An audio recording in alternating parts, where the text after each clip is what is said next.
Halo teman-teman, selamat datang di video pembelajaran Psikologi Kepribadian 2. Di video ini, kita akan menelusuri lebih lanjut mengenai teori kepribadian Maslow sebagai salah satu teori kepribadian humanistik. Namun sebelumnya, mari kita simak kisah Atala berikut ini.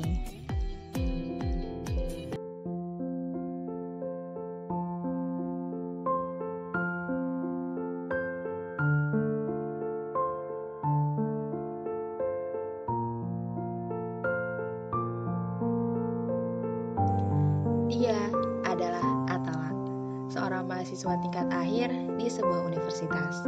Sekilas, Atala tampak baik-baik saja.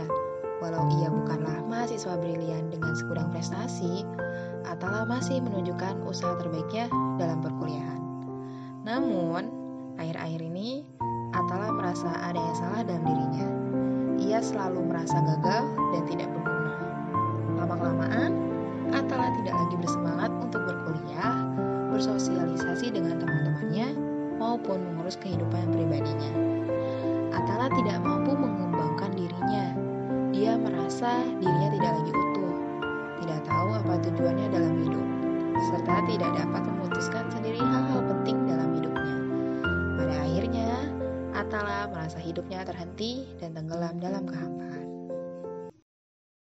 Setelah menyimak kisah Atala, mungkin teman-teman bertanya-tanya, apa yang menyebabkan Atala mengalami hal tersebut? Untuk mengetahui jawabannya, kita perlu mengetahui terlebih dahulu teori Maslow mengenai hierarki kebutuhan manusia. Tahukah teman-teman, hierarki kebutuhan Maslow adalah salah satu teori kepribadian humanistik dalam psikologi yang terdiri dari model 5 tingkat kebutuhan manusia yang kemudian digambarkan dalam level hierarki dalam sebuah piramida. Seperti yang dapat teman-teman lihat dari bawah ke atas, kebutuhan-kebutuhan tersebut adalah yang pertama ada kebutuhan fisiologis berupa persyaratan biologis untuk kelangsungan hidup manusia. Contohnya yaitu udara, makanan, minuman, tempat tinggal, pakaian, kehangatan, seks, dan tidur. Jika kebutuhan tersebut tidak terpenuhi, maka tubuh manusia tidak dapat berfungsi secara optimal. Lalu yang kedua, ada kebutuhan akan keamanan, berupa keteraturan, prediktabilitas, dan kontrol dalam hidup. Misalnya, keamanan emosional, keamanan finansial, misalnya pekerjaan, kesejahteraan sosial, hukum dan ketertiban, kebebasan dari rasa takut, stabilitas sosial, dan juga kesehatan. Ketiga, ada kebutuhan akan kasih sayang dan rasa memiliki, berupa hubungan interpersonal, afiliasi, keterhubungan, dan menjadi bagian dari kelompok. Contohnya, antara lain persahabatan, keintiman, kepercayaan, dan penerimaan, menerima dan memberi kasih sayang dan juga cinta. Yang keempat, ada kebutuhan akan penghargaan, termasuk harga diri, prestasi, dan rasa hormat. Maslow mengklasifikasikan kebutuhan penghargaan menjadi 2 kategori. Yang pertama, penghargaan untuk diri sendiri, martabat, prestasi, penguasaan, kemandirian, dan yang kedua, ada keinginan untuk reputasi atau rasa hormat dari orang lain, misalnya status atau prestis. Dan yang terakhir, ada kebutuhan akan aktualisasi diri, merupakan tingkat tertinggi dalam hierarki Maslow dan mengacu pada realisasi potensi seseorang, pemenuhan diri, mencari pertumbuhan pribadi, dan juga pengalaman puncak. Maslow menggambarkan tingkat ini sebagai keinginan untuk mencapai segala sesuatu yang seseorang bisa, untuk menjadi yang paling bisa. Perlu diingat bahwa kebutuhan yang lebih rendah dalam hierarki harus dipenuhi sebelum individu dapat memenuhi kebutuhan yang lebih tinggi. Nah, sekarang mari kita kembali ke kasus Atala. Kita akan menelusuri latar belakang Atala di beberapa tahap hierarki kebutuhannya. Kita akan mulai dengan kebutuhan akan keamanan. Atala nantinya pasti butuh pekerjaan dan gaji yang bagus untuk masa depan yang terjamin. Namun, dia juga bingung bagaimana ia mendapatkan pekerjaan dan gaji yang bagus jika selama kuliah ia tidak bersemangat, tidak mengembangkan diri, dan bingung apa yang akan ia jalani nantinya.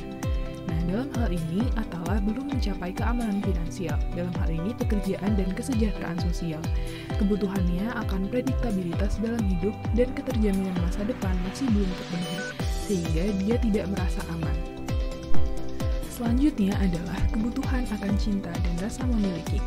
Atala memiliki riwayat keluarga yang kurang harmonis.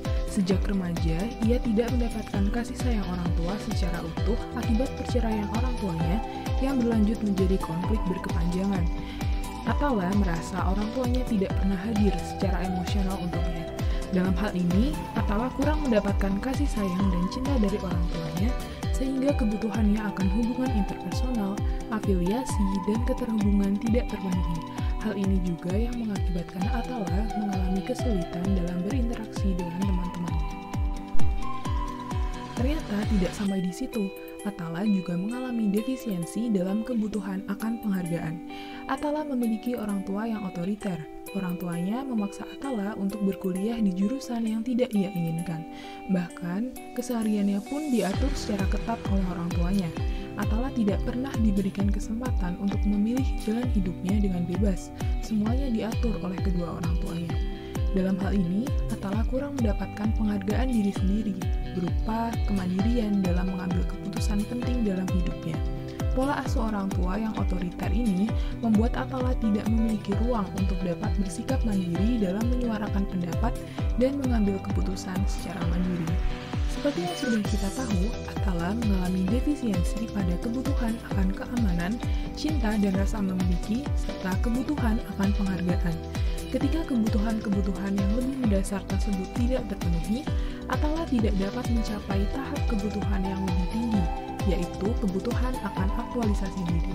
Oleh karena itu, ketika kebutuhan mendasar tidak terpenuhi, konsekuensi yang dirasakan akan mempengaruhi kepribadian dan kualitas kehidupan seseorang, seperti halnya yang Atala rasakan. Demikian video pembelajaran dari kami. Terima kasih telah menyimak. Semoga bermanfaat dan sampai